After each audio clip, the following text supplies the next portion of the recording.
In this video, I'm going to show you how to make aloe vera juice fresh from the aloe plant. I'm often recommending this to help heal gastritis, ulcers, acid reflux. It can help constipation. It can help heal the stomach and the digestive tract lining. It helps lower inflammation.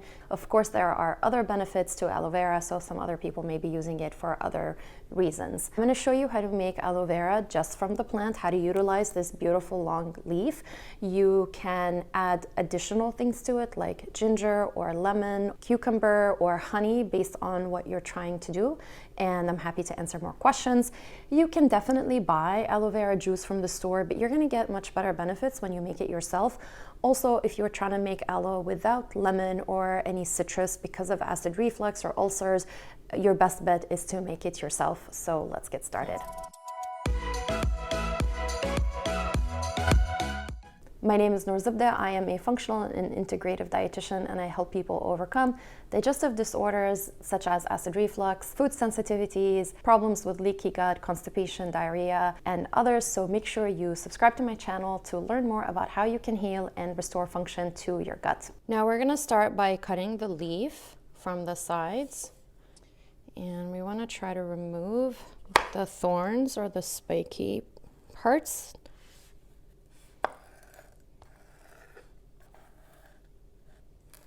Cut it into smaller pieces so it's easier to work with. Now you can put it in water.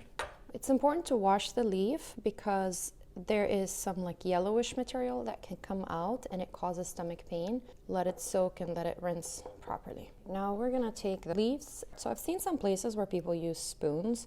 So I'm gonna try that first and just compare. The spoon is actually pretty smooth and it's coming out really nicely.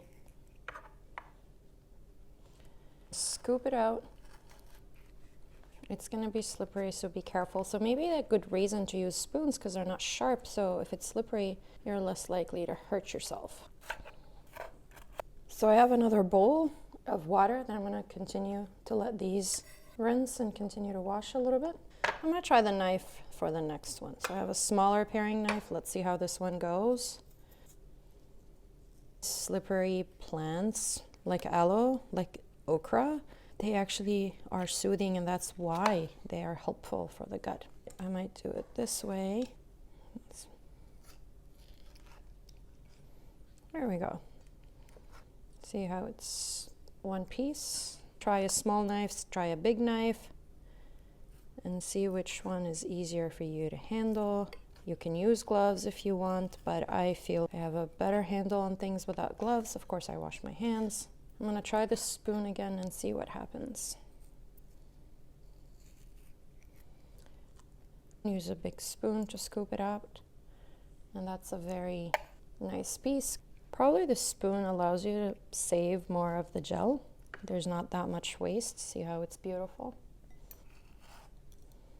I feel much more comfortable with the spoon. I don't know if you can tell, the water is a little bit yellow, and that's good. We don't want that yellowish compound because that can cause stomach pain. So you really have to soak them before and after, or at least like for 10 minutes total. So I'm gonna let those sit for a little bit to continue to wash. I'll trim the green parts and then I'll pull out my blender. These have been sitting for 10 minutes at least. For this video, I am on purpose using aloe vera without ginger or lemon just to show you how to use it. You can add whatever you want, depends on what you need. So if you are using aloe vera to help you with constipation, lemon and ginger would be a great option.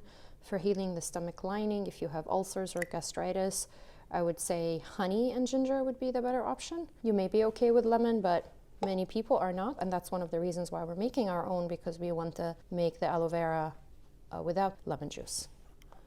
Looks pretty moist to me, and if we need to add more water, we can. You see how it has a foam? It's probably from the blending and a little bit of fiber. Let that sit for a little bit, and you see how it starts to separate. You can strain it if you want. And now we have some aloe vera juice.